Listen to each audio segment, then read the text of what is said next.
आज पूरा देश गमगीन है क्योंकि देश ने एक अनमोल रतन को खो दिया।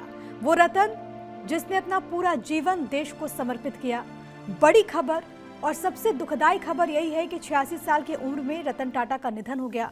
ब्रीच कैंडी हॉस्पिटल में उन्होंने आखिरी सांसें ली। सुबह 10 बजे से 3:30 बजे तक अंतिम दर्शन लोग कर पाएंगे। राजकीय सम्मान के साथ उन्हें अंतिम विदाई दी जाएगी। महाराष्ट्र में एक दिन का राजकीय शोक, झारखंड से भी एक गजब का नाता रतन टाटा का रहा और उनके निधन से झारखंड में भी इस वक्त मातम पसरा हुआ है।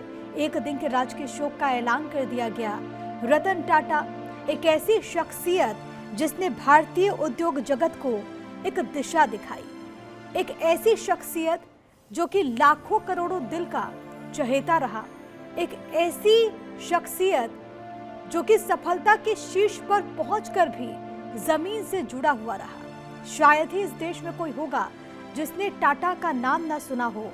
देखिए, आपके जीवन में नमक के स्वाद से एयरलाइंस तक, घर की नींव से लेकर के गाड़ी तक, हर जगह टाटा ने एक अलग पहचान बनाई और उसी टाटा समूह को बुलंदियों पर लेकर जाने वाले रतन टाटा जो हमारे बीच में नहीं रहे। रतन टाटा जिन्होंने भारतीय उद्योग को एक पहचान दिलाई, जिन्होंने बताया कि आखिरकार बिजनेस करते कैसे हैं, कारोबार के साथ परोपकार जो कि लोगों को सिखा करके गए।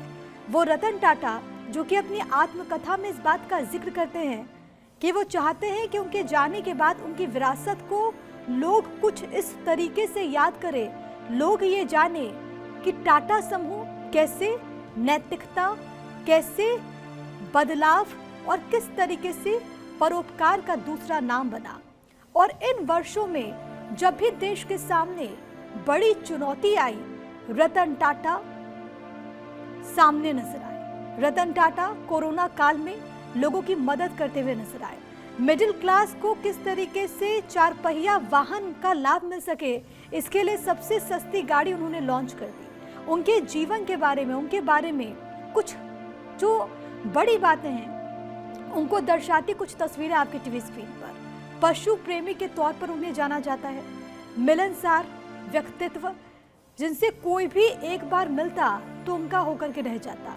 एक परोपकारी के तौर पर, एक अग्रणी बिजनेसमैन के तौर पर, दयालु के तौर पर और देशभक्त के तौर पर जो सबसे अव्वल है, जो कि सफलता के शिखर तक पहुंचे लेकिन फिर भी लोगों को साथ लेकर जाना चाहते थे, जो हमेशा लोगों को मदद करते, जो कि हमेशा लोगों को बताते कि आखिरकार मानवीय मूल्य क्या होते हैं। आज राजकीय सम्मान के साथ उन्हें आखिरी विदाई दी जाएगी। चाहने वालों का तांता लगा हुआ है। ये जो तस्वीरें हैं ये मुंबई से हम आपको दिखा रहे हैं और जब ये खबर सामने आई तो मानो यकीन कर पाना बेहद मुश्किल था। हालांकि इससे पूर्व ही सोमवार को भी ऐसी खबरें सामने आई थी जिसका खुद रतन टाटा ने खंडन किया। उन्होंने कहा कि वो पूरी तरीके से ठीक हैं। फिर देश ने एक सांस ली, लेकिन उसके बाद ही ये दुखद खबर बीते रोज सामने आई कि रतन टाटा ने इस दुनिया को अलविदा कह दिया। रतन टाटा अपने आप में एक इंस्टीट्यूशन है। वो आने वाली पीढ़ियों को भी प्रेरणा देते रहेंगे, उनको भी बताते रहेंगे कि कैसे आपको जीवन में आगे बढ़ना है। अपने मूल्यों को लेकर के, अपने वैल्यूज को लेकर के एक बेमिसाल शख्सियत को आज देश विदाई दे रहा है। लेकिन ये जरूर हर किसी के मन में है कि जिस तरीके से शानदार सफर रतन टाटा का रहा उसको भुलाई नहीं भूला जा सकता। ये सूनापन जो कि भारतीय उद्योग में हमेशा देखने को मिलेगा। रतन नवल टाटा इस दुनिया में नहीं रहे और यकीन मानिए कि उनका न रहना कोई सामान्य बात नहीं है। रतन टाटा भारतीय उद्योग की दिशा दिखाने वाली एक प्रमुख शख्सियत और जो सूनापन कारोबार जगत में, भारत के उद्योग में अब आ गया है, उसकी भरपाई असंभव है। उनकी कहानी अपने आप में बड़ी है। विनम्रता, ईमानदारी, दृढ़ संकल्प की मिसाल रतन टाटा जो कि अब इस दुनिया में नहीं रहे, लेकिन अपने पीछे उनका ये पूरा सफर और इस पूरे सफर में कई सारे कीर्तिमान जो कि रतन टाटा के नाम रहे। भारत के दिग्गज उद्योगपति रतन टाटा का निधन हो गया। मुंबई के ब्रीच कैंडी हॉस्पिटल में रतन टाटा ने आखिरी सांसें ली। गंभीर हालत में इलाज के लिए यहाँ पर उन्हें एडमिट कराया गया था। 86 साल की आयु में उनका निधन हो गया। इस खबर से बिजनेस जगत समेत पूरे देश में शोक की लहर दौड़ गई। बिजनेस सेक्टर में बड़ा नाम होने के साथ ही उनकी पहचान एक दरियादिल इंसान की भी थी। उनके निधन पर राष्ट्रपति, पीएम से लेकर बड़े बड़े उद्योगपतियों ने दुख जाहिर किया और उन्हें याद किया।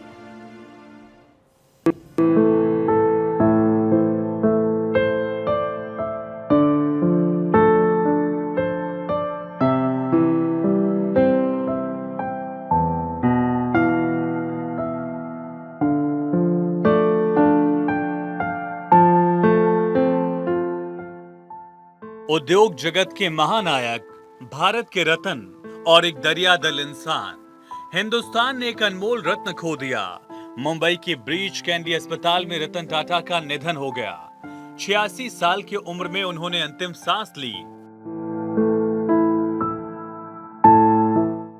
टाटा ग्रुप के चेयरमैन रहे रतन टाटा ने अपने जीवन में कई ऐसी उपलब्धियां हासिल की हैं जो आज तक कोई नहीं कर सका। रतन टाटा के निधन पर प्रधानमंत्री नरेंद्र मोदी, गृह मंत्री अमित शाह, रक्षा मंत्री राजनाथ सिंह समेत कई नेताओं, उद्योगपतियों ने शोक जताया है।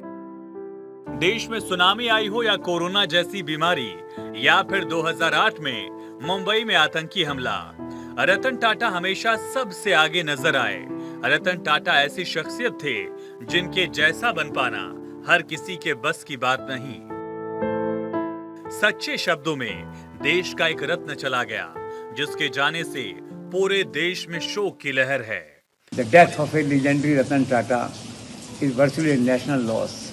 उनका निधन एक राष्ट्रीय क्षति है। वो एक महान विचारक, एक प्रगतिशील उद्योगपति और एक ट्रांसपेरेंट, इंटीग्रिटी और ऑनेस्टी के साथ इंडस्ट्री चलाने वाले व्यक्ति थे। उनके इस असामयिक निधन से आज सारा राष्ट्र स्तब्ध है। ऐसा लगता है कि it is an end of an era in industrial sector of the country. शायद उनकी अंतिम इच्छा थी एयर इंडिया को फिर से रिवाइव करें। ईश्वर ने उन्हें मौका दिया, उनकी अंतिम इच्छा पूरी हुई। फिर भी उनके निधन से हम सब लोग, देश के नागरिक, अपने आप को दुखी महसूस करते हैं। मैं इस अवसर पर ईश्वर से प्रार्थना करता हूँ कि ईश्वर दिवंगत आत्मा को शांति प्रदान करे। ओम शांति। उन्हें सोमवार को अस्पताल में भर्ती कराया गया था। इसके बाद उनकी हालत गंभीर होने की खबर सामने आई।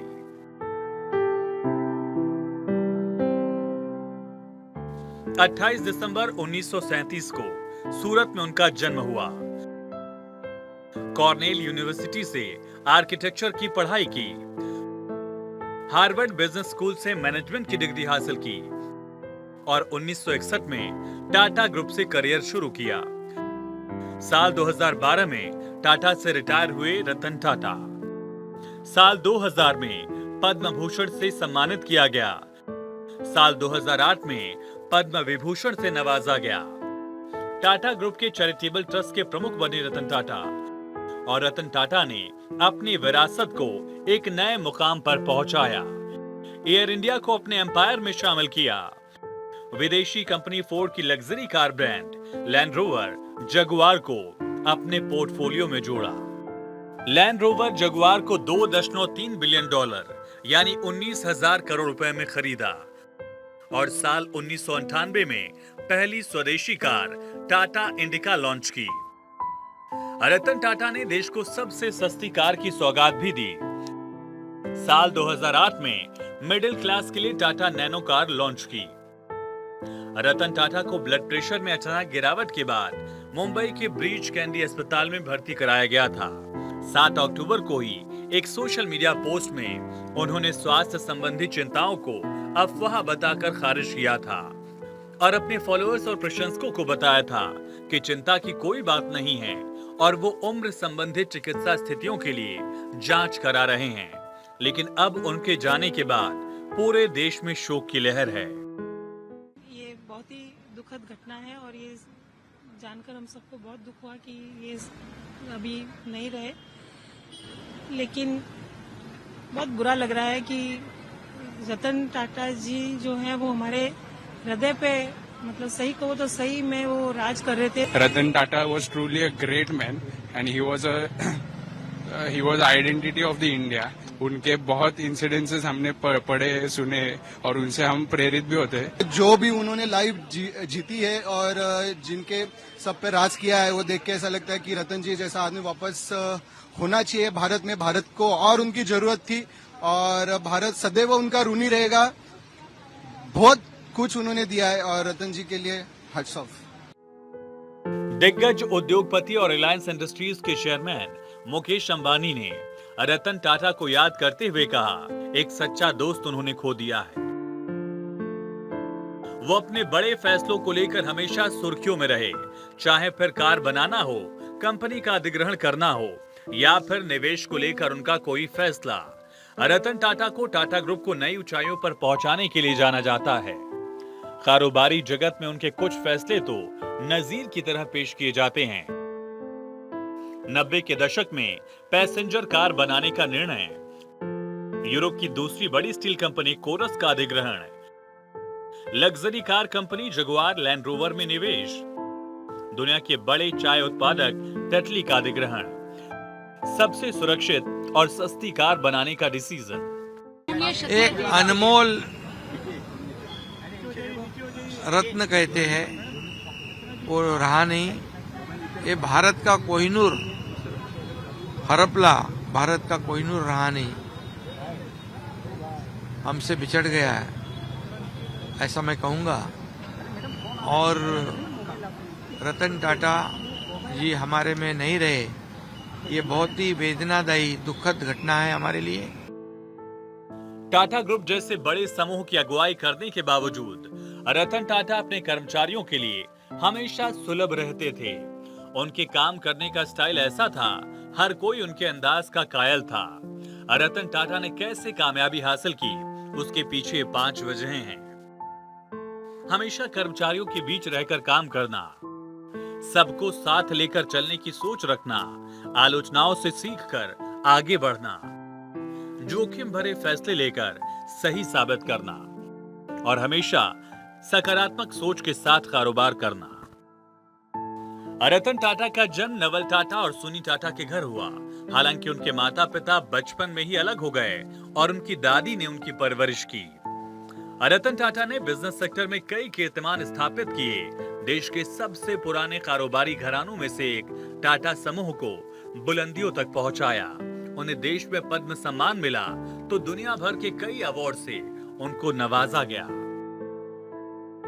साल 2001 में डॉक्टर ऑफ बिजनेस एडमिनिस्ट्रेशन, साल 2004 में डॉक्टर ऑफ टेक्नोलॉजी, साल 2006 में आईटी मद्रास ने डॉक्टर ऑफ साइंस से नवाजा। 2007 में लंदन स्कूल ऑफ इकोनॉमिक्स ने फेलोशिप दी। 2008 में doctor of science IT Bombay और आईटी खड़गपुर दोनों से नवाजा गया। साल 2008 में ही सिंगापुर सरकार ने सिटीजन अवार्ड दिया।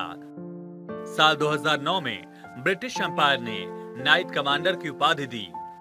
साल 2010 में कैम्ब्रिज यूनिवर्सिटी से डॉक्टर ऑफ लॉ की उपाधि मिली। 2012 में doctor of business New South Wales University की तरफ से नवाजा गया और ब्रिटिश एम्पायर ने 2014 में नाइट ग्रैंड क्रॉस से नवाजा।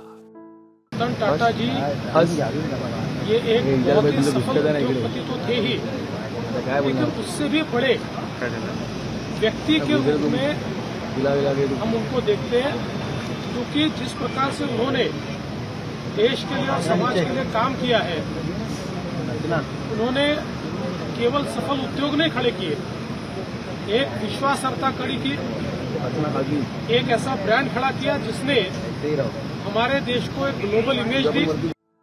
रतन टाटा ने टाटा ग्रुप को बुलंदियों पर पहुंचाने के साथ ही एक दरिया दिल इंसान की इमेज बनाई, लोगों के लिए प्रेरणा बने। यही कारण है कि देश का छोटा कारोबारी हो या फिर बड़ा बिजनेसमैन या फिर बिजनेस जगत में एंट्री लेने वाला कोई युवा, हर कोई उन्हें अपना आदर्श मानता है। भारत 24 की तरफ से भी भारत के रत्न रतन टाटा को श्रद्धांजलि।